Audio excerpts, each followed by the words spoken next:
Olá irmão, tudo bom com vocês, com suas famílias e com as suas unidades? Vamos para o Vem Segue-me dessa semana, que é terceiro NEF, do capítulo 12 até o capítulo 16. Começando no capítulo 12, já logo no versículo 1, Jesus, ele ensinando, ministrando ao povo nefita, ele fala: E aconteceu que após ter dito essas palavras a Nefe e aqueles que tinham sido chamados, ora, eram 12 os que haviam sido chamados e haviam recebido poder e autoridade para batizar, eis que Jesus estendeu a mão à multidão e clamou, dizendo-lhes: Bem-aventurados sois vós se derdes ouvidos às minhas palavras destes 12 que escolhi dentre vós para exercer o ministério junto a vós e ser vossos servos, e a eles dei poder para batizar-vos com água, e após haverdes sido batizados com água, eis que eu vos batizarei com fogo e com o Espírito Santo. Portanto, bem-aventurados sois se credes em mim e fordes batizados depois de me haverdes visto e de saberdes que eu sou.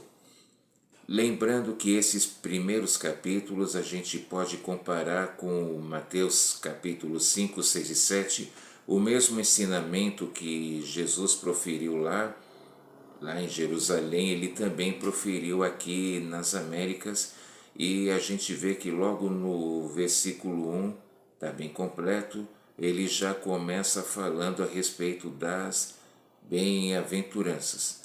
Aí o versículo 2. E outros sim, mais bem-aventurados são os que acreditarem em vossas palavras, porque testificareis que me vistes e sabeis que eu sou. Sim, bem-aventurados são os que crerem em vossas palavras e humilharem-se profundamente e forem batizados, porque serão visitados com fogo e com Espírito Santo e irão receber a remissão de seus pecados.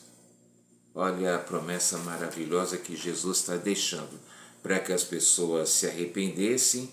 O batismo é com a água, como já vimos, a pessoa é completamente imersa, submersa na água, e depois ela ia receber o Espírito Santo, que é chamado de o batismo de fogo, para que as pessoas também pudessem ser purificadas de seus erros. E aí começa as bem-aventuranças. O versículo 3 fala para que bem-aventurados são aqueles, os pobres de espírito. O que é uma pessoa pobre de espírito? É uma pessoa humilde, é uma pessoa que reconhece que ela depende de Deus, nosso Pai Celestial, para tudo. É uma pessoa que procura sempre, nas decisões que ela precisa tomar em sua vida, ela procura consultar a Deus antes, reconhecendo que Ele é o Deus Pai Todo-Poderoso, o Altíssimo. Correto? O versículo 4 fala daqueles que choram, aquelas pessoas que, não quem fica chorando por chorar ou para fazer drama, mas as pessoas que passam por dificuldades, aflições, perdas de familiares, entes queridos, elas serão consoladas, elas terão o apoio que elas precisam para poder superar o problema e a dificuldade. O versículo 5 fala a respeito dos mansos. Precisa nem dizer muito, né? A pessoa mansa é o quê? Uma pessoa que é calma, uma pessoa que é tranquila, uma pessoa que traz paz, porque ela é uma pessoa pacífica. O versículo 6 fala aqueles que têm fome e sede de retidão e justiça. Quem nunca na vida não recebeu alguma injustiça, seja na família, na vizinhança, na escola e em ambiente de trabalho principalmente.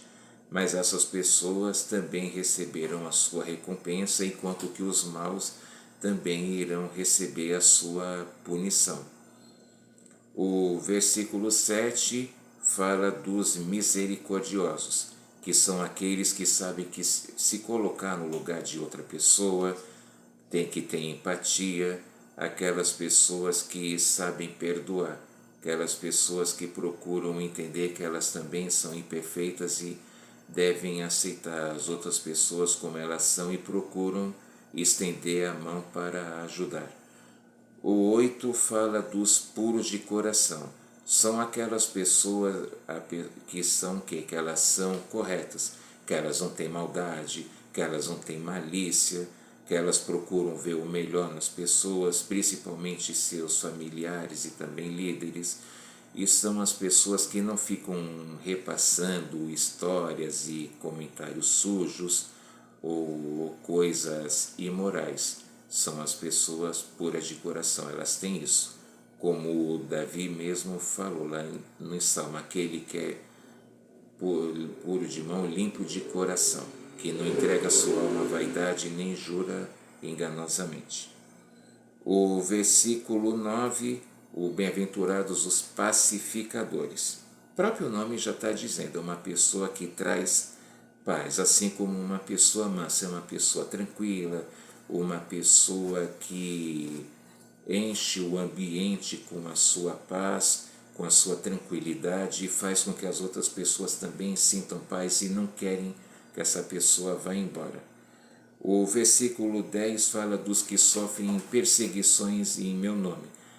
Quem aqui, que por se declarar cristão, não estou falando só quem é membro da igreja, mas quem ainda mais nos dias de hoje, onde que parece que ser ateu virou moda, quem nunca ouviu uma piada, um comentário maldoso por se dizer cristão? Ah, porque você é cristão, você não bebe, não faz uma extravagância nem de vez em quando. Quem fica indo em igreja, quem nunca ouviu coisas a respeito desse tipo? Mas, inevitavelmente, desde a história do mundo, eu já falei várias vezes aqui sobre o exemplo de Noé, que é um exemplo clássico que ficou por mais de um século sofrendo perseguição, acusação falsa, perdão, e ficou lá sendo chamado de louco por estar construindo a arca. Mas quando chegou o dilúvio, quem foi que se salvou? E quem foi que morreu afogado? Correto? E o versículo 11 fala, quem bem-aventurado também, quem for perseguido ou injuriado por causa do nome do Senhor. Eu mesmo já passei por isso em ambiente de trabalho, as pessoas não aceitam que a gente não queira seguir as modas do mundo, as pessoas acham que a gente deve ser igual a elas, mas jamais a gente deve rebaixar nosso nível e nossos padrões para querer seguir as modas do mundo. A gente deve se manter fiel e Deus, o nosso Pai, Ele vai nos recompensar. O Evangelho é para os valentes. A gente tem que ser valente no nosso testemunho e nunca ter medo de testificar, mesmo que as pessoas fiquem de cara feia ou nos persigam. Aí vamos então ler agora no capítulo 12, o versículo 12. Deixa só eu achar aqui. Versículo 12 que diz bem assim: porque muito vos regozijareis e muito vos alegrareis, porque grande será a vossa recompensa no céu. Pois assim perseguiram os profetas que foram antes de vós. Jesus sabia que as pessoas justas, elas sofrem perseguições, e isso é desde o começo do mundo, e sempre o vai ser até o dia de acontecer a segunda vinda. Então, mas ele fala, porque grandes são as promessas. O versículo 13 e 14 fala que nós temos que ser o sal da terra. O sal, um produto, um alimento que eu particularmente gosto muito de colocar lá na hora da refeição. O sal serve para quê? Para dar mais gosto, para dar mais sabor. Então, o que seria a gente ser o sal da terra? A gente dá a diferença, deixar as coisas mais fáceis, mais tranquilas, também para as outras pessoas, ajudar a progredir. E as bem-aventuranças é interessante. São 12 conselhos e todas elas, aí a gente pode observar que as bem-aventuranças são as características de o quê? De uma pessoa exaltada, ou seja, a pessoa que vai atingir a plena salvação. para nós atingirmos isso, temos que seguir esses passos. Aí o versículo 16. Portanto, fazei brilhar vossa luz diante deste povo, de tal forma que vejam as vossas boas obras e glorifiquem a vosso Pai que está no céu. Quando uma pessoa nos vê, ela sente luz, ela vê uma luz, ela vê algo de diferente para o melhor, é claro, ou ela não sente nada, ou ela se sente mal. Isso é uma pergunta que cada um de nós tem que responder. Ah, mas irmão Ari, mas tem pessoas que se irritam com a nossa luz. Fizeram até um meme que fala que quem vive na luz incomoda quem está na escuridão. Mas vamos procurar tirar a pessoa da escuridão e trazê-la para a luz. E Jesus aí ele explica que ele não veio para destruir a lei e os profetas, pelo contrário, que ele veio para cumprir. E para nós nos aproximamos dele com o coração quebrantado e um espírito contrito. Já falamos isso na outra aula, a gente ter sinceridade de coração. E ele falou, e é como a gente faz isso, se arrependendo de nossos pecados e guardando os seus mandamentos. E também Jesus ele falou para a gente não matar e também para a gente não se irritar. Coisa que está complicada hoje em dia. Vivemos uma época em que as pessoas estão muito estressadas, coisas que antigamente eram brincadeira, hoje é considerada até um crime, pode até dar uma prisão, e a gente deve fazer o que? A gente deve fazer diferença, a gente deve procurar tranquilizar. Lembro de um local que eu trabalhei, num mercado que tinha 2 casais brigando ferozmente, se agredindo com palavras, que ele estava a ponto de se agredir em vias de fato, fisicamente, mas eu pedi, Senhor, me ajude como eu resolver essa situação. Eu não falei nada, eu fui aos poucos me aproximando, até que eles encerraram a discussão e cada casal seguiu o seu caminho e, claro, depois eu agradeci ao Senhor por ter conseguido apaziguar aquela tensão. Aí então vamos ler os versículos 24 e 25. Jesus falando a respeito do perdão com as pessoas. Vai a teu irmão e primeiro reconcilia-te com teu irmão e depois vem a mim com firme propósito de coração, e eu te receberei. Concilia-te depressa com teu adversário enquanto estás no caminho com ele, para que ele não te prenda a qualquer momento e tu sejas lançado na prisão. Nós devemos nos reconciliar com o nosso próximo, especialmente com nossos familiares, pois eu já vi pessoas que brigaram, não procuraram se apaziguar, de se perdoar, até que chegou o momento que inesperadamente uma das pessoas veio a falecer e a pessoa que viveu depois ficou o resto da vida se lamentando porque eles não tinham feito as pazes. Então, quando a gente tem a diferença com alguém, a gente deve orar, reconhecer a nossa parcela de culpa, porque nunca numa discussão, nos entendimentos, ninguém é 100% culpado ou 100% inocente. Sempre alguém pode ter alguma parcela de culpa, mas cada um cedendo fica mais fácil. Aí o versículo 28. Digo-vos, porém, que todo aquele que atentar numa mulher para a cobiçar, já em seu coração cometeu adultério. Esse é um conselho para nós homens, que serve para as mulheres também. A gente não deve olhar para outras pessoas para ficar cobiçando, porque isso pode acabar a pessoa cometer o adultério, uma traição, e é muito triste e desagradável. Hoje, agora até com a lei, os homens principalmente têm que tomar cuidado.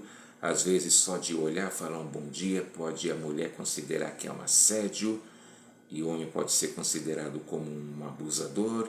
Então que se tome cuidado a respeito disso, mas independente, Jesus ele tá dizendo, para não cometer adultério E se uma mulher passar, não virar para trás, para ficar olhando, segue seu caminho e assim vai evitar problemas.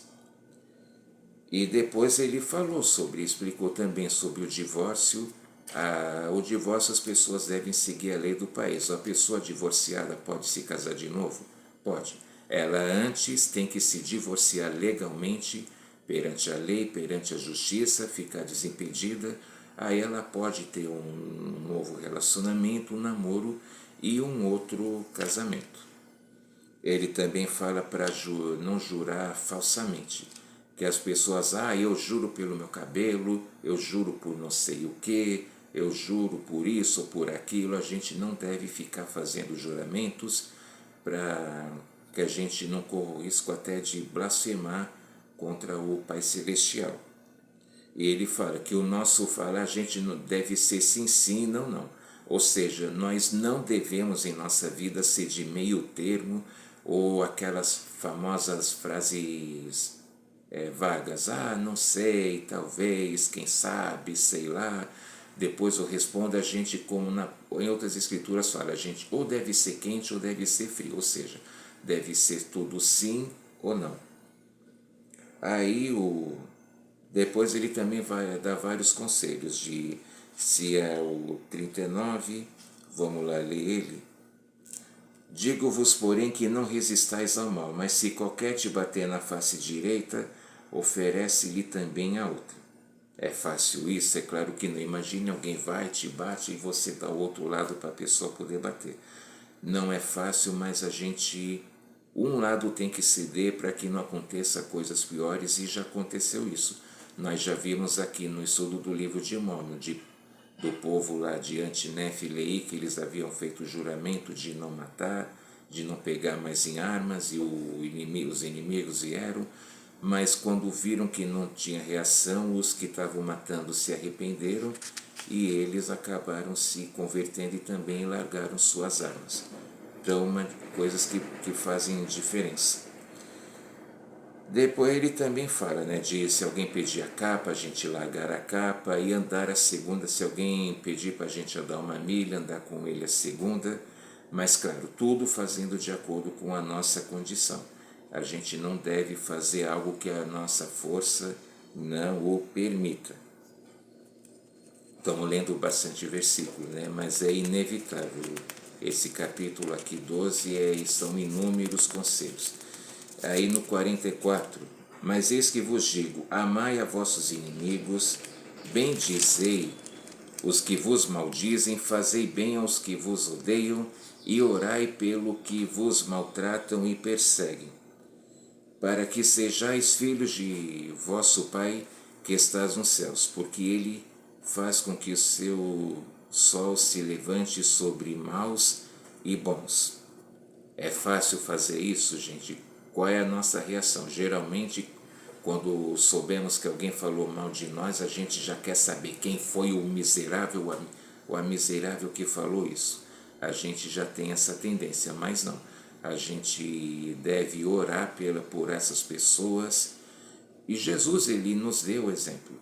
Ele perdoou aqueles que o açoitaram, aqueles que o criticaram, que o cuspiram, e aqueles que o pregaram na cruz. E então devemos seguir esse exemplo. E ele fala aqui para orar por aqueles que nos falaram ou que nos fizeram mal.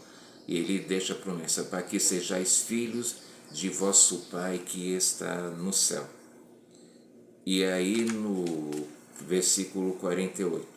Portanto, quisera que fosseis perfeitos, assim como eu, ou como vosso Pai que estás nos céus é perfeito.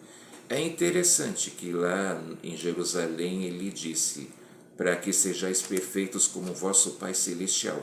Aí vão questionar, mas por que aqui ele está dizendo, como eu e vosso Pai? Porque aqui ele, na ocasião em Jerusalém, ele ainda não tinha morrido e ele ainda não tinha ressuscitado. Quando visitou o povo aqui nas Américas, Jesus já era um ser, uma pessoa ressuscitada, então por isso ele já podia se colocar nessa posição, nessa colocação. Aí no capítulo 13, Jesus continua dando os seus conselhos. Ele fala a respeito das esmolas. Ele disse para a gente não tocar trombeta como faz os hipócritas, ou como seria hoje em dia ficar lá, pegar um celular ou alguma coisa para ficar tirando uma selfie. Ó, eu estou dando esmola, eu estou fazendo isso e aquilo. Não. Ele próprio deu o verdadeiro conselho de como agir. Então vamos para isso ler os versículos 3 e 4 que Jesus nos dá a dica de como fazer com as esmolas. Que tá: mas quando tu deres esmola, não saiba a tua mão esquerda o que faz a direita, para que tuas esmolas sejam dadas em segredo, e teu pai que vem em segredo recompensar-te-á abertamente. Então, não há mínima dúvida. Então, o que está fazendo a nossa mão direita não saiba a mão esquerda. Quer dizer, ele falou, a gente não deve tocar trombetas como os hipócritas. Para nossas ações, elas devem ser em secreto, para que o Pai Celestial nos recompense depois abertamente. Nesse e nas outras situações, vamos ler daqui a pouco, ele disse: em verdade vos digo que os hipócritas, eles faziam aquilo para quê? Para serem glorificados pelos homens, e que eles haviam recebido o seu galardão. Ou seja, eles não foram recompensados, eles iam ser advertidos e até castigados se eles assim o considerassem que tinha que ser. Depois, Jesus ele falou a respeito da oração, que a gente também não deve ficar em pé. Ele falou aqui para o povo: não, vocês não devem ficar em pé nas sinagogas, ficar lá gritando, berrando para poder chamar a atenção das pessoas que estão orando. Mais uma vez ele falou que isso é quem faz, são os hipócritas que querem ser aplaudidos pelos homens. E vamos ver o conselho sobre isso no versículo 6. Mas tu, quando orares, entra no teu aposento, e quando tiveres fechado a tua porta, ora a teu pai que está em oculto, e teu pai que vê em oculto recompensar-te-á abertamente. Vamos para um exemplo clássico de oração. Lá no Velho Testamento, o profeta Daniel, ele tinha o seu horário para poder orar, e os invejosos queriam acabar com a vida dele, porque ele tinha grande respeito do rei, e ele orou como ele sempre fazia. Mas aí os hipócritas inventaram lá uma lei para que ele fosse dito que ele tinha desobedecido. O que aconteceu? Ele foi jogado na cova dos leões, e a boca dos leões foi fechada. E para surpresa de todos e alegria do rei, Daniel estava lá brincando com os leões como se eles fossem gatinhos inocentes. E aí depois os hipócritas é que foram jogados na prisão, na cova dos leões. Daniel foi solto, e aí sim eles é que acabaram sendo devorados. Àquela altura, acredito eu, os leões já deviam estar com muita fome. Então é a mesma coisa nós. A gente não deve ficar lá se preocupando de ficar berrando e gritando lá nas ruas para ser glorificado, aplaudido pelos homens. E o Pai Celestial falou não, para a gente orar em segredo, e aí ele depois vai nos recompensar abertamente. E aí ele falou também na oração para a gente não ficar usando de vãs repetições. Na oração, o mais importante é nós abrirmos o nosso coração. O Pai Celestial, ele quer saber do nosso sentimento, dos nossos desejos. Ele já sabe de tudo que a gente quer, vai pedir ou que a gente precisa, mas ele quer que nós possamos abrir o nosso coração para ele, para que a gente possa ter uma conversa franca e sincera. Aí ele deixou, assim como lá em Jerusalém, o exemplo do Pai Nosso, que algumas religiões usam, mas ele deixou exemplos de como a gente deve invocar o nosso Pai Celestial, agradecer, pedir e encerrar em nome de Jesus Cristo. A gente não precisa exagerar em palavras bonitas ou palavras difíceis. A gente deve seguir o Espírito e fazer uma oração que venha do coração. Correto? E também ele falou para a gente perdoar para ser perdoado. Aí depois ele falou sobre o jejum. Mais uma vez ele disse, aí para quem estiver jejuando, não ficar fazendo cara de coitado. Ai, eu estou jejuando. Ai, eu estou sofrendo, eu estou com fome. Ninguém que faça jejum deve agir dessa forma, para ficar parecendo as outras pessoas que estão jejuando para poder ser aplaudida pelos homens. E vamos ver o conselho de Jesus Cristo sobre o jejum. Então está lá no 17 e 18. Ele diz, tu, porém, quando jejuares, unja a cabeça e lava o rosto, a fim de que não pareça aos homens que jejuas, mas a teu pai que está em oculto, e teu pai que vê em oculto, recompensar-te-á abertamente. Então a nossa expressão de jejum deve ser o quê? De felicidade, de alegria, não daquele riso escandaloso, mas a alegria de estarmos fazendo a vontade de nosso Pai Celestial. Nós de forma alguma devemos ficar, como falamos, ficar fazendo cara de coitado ou de triste para que as pessoas tenham pena. Ao contrário, a gente deve mostrar, o Evangelho é felicidade, e a gente deve mostrar alegria por estar obedecendo aos mandamentos de Deus, aos ensinamentos de nosso Senhor Jesus Cristo. E depois ele explica a respeito, não juntar tesouros na terra, mas sim no céu. Porque aonde tiver nosso coração, aí também vai estar o nosso tesouro e o nosso Deus. Lembra do jovem rico? Ele disse, Jesus falou, o aconselhou, ele disse, né, obedecer aos mandamentos, faz isso, se eu faço isso desde a minha mocidade, Jesus falou, porém te falta uma coisa, vende tudo o que tens e dá aos pobres e vem e segue-me. O jovem se retirou triste porque ele tinha muito dinheiro, muita riqueza, e Jesus falou, é mais fácil o camelo passar por o fundo de uma agulha do que um rico entrar no reino dos céus. Não é pecado ou errado termos dinheiro, como já falamos na outra aula, desde que esse dinheiro tenha sido conseguido honestamente e porém, a gente não deve falhar com o nosso dízimo, nossas ofertas e ajudar aqueles que estão necessitados. A gente deve fazer o uso do dinheiro com sabedoria. E aí, depois, nos versículos 22 e 23, Jesus explica que nossos olhos são a luz do nosso corpo. Se eles forem bons, eles vão brilhar, nosso corpo também vai brilhar. Mas se forem ruins, tanto nossos olhos como o nosso corpo vai parecer trevas. E ele, mais uma vez, ele disse, ninguém pode servir a Deus e a mamon, mamon quer dizer dinheiro. Ou a pessoa coloca toda a sua confiança, fé em Deus, ou ela decide seguir as riquezas.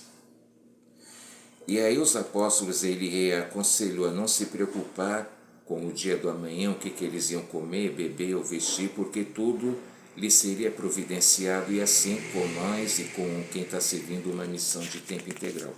Tudo vai ser providenciado.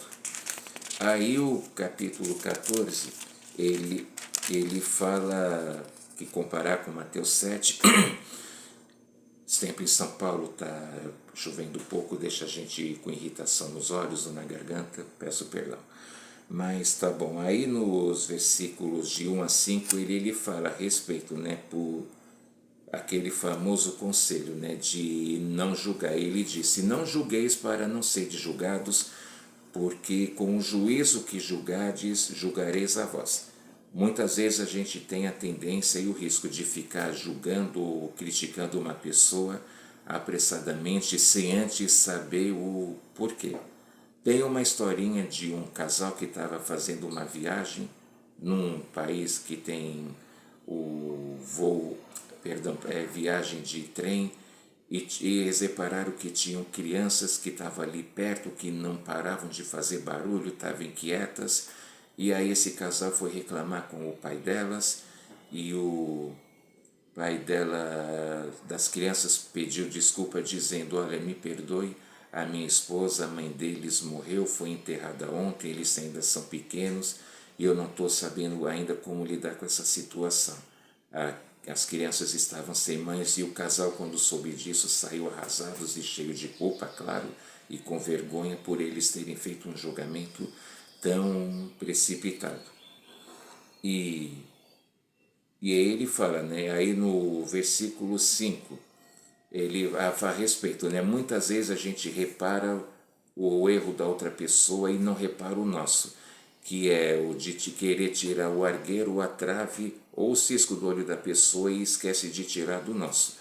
Aí no versículo 5 Jesus deixa bem claro: hipócrita, tira primeiro a trave de teu olho e então enxergarás claramente para tirar o argueiro do olho de teu irmão.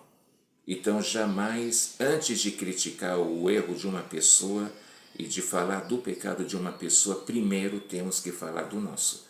A gente deve enxergar o nosso erro, nossas falhas, e a gente deve tomar muitíssimo cuidado para não criticar alguém, porque, como tem aquele hino fala, nos recônditos da alma, dores há que não se vêem. Às vezes a pessoa está sorrindo, mas ela acaba, por dentro, ela pode estar lá triste, deprimida e não querendo deixar transparecer para as pessoas, como já houve com alguns artistas e cantores que pareciam estar lá bem, sorrindo, passeando no shopping e na mesma noite acabaram tirando a própria vida. E por isso devemos evitar julgar e criticar. O versículo 6, outro conselho: não deis o que é santo aos cães, nem lanceis aos porcos as vossas pérolas, para que não as pisem com os pés e voltando-se vos despedacem. O que ele está aconselhando aqui, Jesus? Que a gente não deve falar aquilo que é sagrado para pessoas que não estão levando a sério, para que fica zombando, ou lugares indevidos. Um conselho também que eu gostaria, isso eu particularmente, irmão Ari está falando, às vezes tem pessoas que ficam chateadas, porque tem pessoas falando mal da igreja, dos missionários. O meu conselho: não dê ouvidos a isso. Estão publicando coisa contra a igreja, no Facebook, no YouTube, no Instagram. Quando uma dessas coisas aparece para mim, eu simplesmente vou lá na opção bloquear, não quero assistir, porque não vale a pena. Antes de eu ser membro da Igreja de Jesus Cristo dos Santos Últimos Dias, eu era católico, eu não sinto a mínima necessidade ou não acho que não tem a mínima o proveito eu querer ficar criticando a igreja que eu pertenci antes. Tive padrinhos, claro, como a maioria de quem era católico foi, mas que foram pessoas como considero avós, que eu não tive, que me acolheram a mim, a minha mãe, nos ajudaram bastante, e muitas pessoas legais também. Então eu não vejo motivo para ficar criticando nem igreja A, B, C, D ou quem quer que seja. Pessoas legais e ruins tem em todo lugar. E o julgamento só pertence ao nosso Pai eterno, nosso Pai altíssimo. E o que se a gente vê que uma pessoa está fazendo algo errado, como falamos, vamos ajudar essas pessoas a encontrarem o caminho da luz, mas sem julgar, sem criticar e sem apedrejar. Então, o meu conselho: do mesmo jeito que a gente não deve falar de mal de outras religiões, menos ainda a gente deve ficar vendo publicações contra a igreja. No 7:8 ele fala: pedi, dar-vos, dá-se-vos-á, buscai, encontrareis, batei, ser-vos-á aberto. Porque todo aquele que pede, recebe, e o que busca, encontra, e ao que bate, será aberto. Não tem nem dúvida, ou seja, na oração, tudo que a gente pede, que a gente tiver com fé e que nosso Pai considerar que é o momento, Ele vai nos conceder. Aí ele também fala, no versículo 12, ele fala da regra de ouro, coisa que está faltando demais, principalmente nos dias de hoje, que é a regra de ouro é o quê? Fazer para as pessoas aquilo que a gente gostaria que fizessem para nós. Então devemos tomar cuidado com comentários, críticas, brincadeiras. Jamais, se uma brincadeira constrange uma outra pessoa, isso não é uma brincadeira, isso é um desrespeito. E por isso a gente não deve se envolver. Nós temos que ter empatia, que é a capacidade de se colocar no lugar da outra pessoa. E Jesus também explica, a porta que leva à destruição é grande e espaçosa, e infelizmente são muitos os que nela entram. O caminho de Deus, o caminho para a salvação, é estreito e apertado, e por isso é nesse que a gente deve entrar, guardar os mandamentos, ser obediente a Deus. Nunca em época alguma da humanidade foi fácil, mas que vale a pena. A gente deve ser fiel, a gente deve ser obediente. E o Senhor também lhe falou que pelos seus frutos nós vos conhecereis. Uma árvore boa não pode dar frutos ruins, nem uma árvore ruim pode dar frutos bons. No versículo 21, nem todo que me diz Senhor, Senhor entrará no reino do céu, mas aquele que faz a vontade de meu Pai que está no céu. O Senhor ele deixa bem claro que não adianta, como na oração, ficar, ó Senhor, vós Todo-Poderoso, ou ficar falando para ser glorificado. O que mais vai contar são nossas atitudes, as nossas formas de agir com os mandamentos e em tratar o próximo. Que ele vai dizer, mas Senhor, a gente não fez milagre, a gente não fez isso, aqui ele vai dizer, nunca vos conheci. Quer dizer, vocês não são dignos de mim. Melhor do que falar infinitamente fazer. Porque ele disse que os que obedecem, tem aquele hino da primária das crianças, que o sábio fez a casa na rocha, a chuva e os ventos vieram, a casa se manteve firme. E o touro fez a casa na areia, assim que chegou o vento e as tempestades, a casa foi ruindo e foi embora. Devemos sempre estar atentos a isso, aonde nós estamos construindo o nosso alicerce. Agora no capítulo 15, Jesus percebeu que tinha alguns com dúvida a respeito da lei de Moisés, como que se já tinha sido cumprido ou não, que ele estava com dúvida quando ele disse que algumas coisas já tinham sido cumpridas, estavam passadas, e ele foi e explicou. E aí que ele disse, mais uma vez, que ele não veio para destruir a lei aos profetas, ele veio para cumprir a lei, que a lei de Moisés já estava cumprida nele. É importante nós na igreja, principalmente nós homens, nós falamos, muitas vezes a gente quer fazer as coisas da nossa cabeça e não queremos consultar os manuais ou as escrituras. A gente deve consultar, a gente deve fazer aquilo que o Senhor espera de nós. Aí então vamos para o capítulo 15, os versículos 9 e 10. Eis que eu sou a lei e a luz. Confiai em mim e perseverai até o fim, e vivereis, porque aquele que perseverar até o fim, darei vida eterna. Mas eis que vos dei os mandamentos, portanto guardai meus mandamentos. Esta é a lei e os profetas, porque eles em verdade testificaram de mim.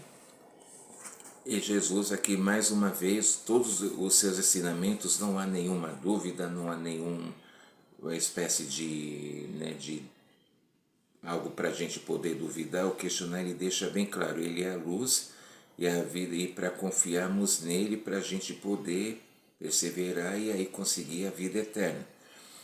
Ele falou que ele não veio para destruir de forma alguma a lei e os profetas, mas que a lei de Moisés já tinha sido cumprida nele e que agora a vida teríamos que seguir, agora era a lei dele.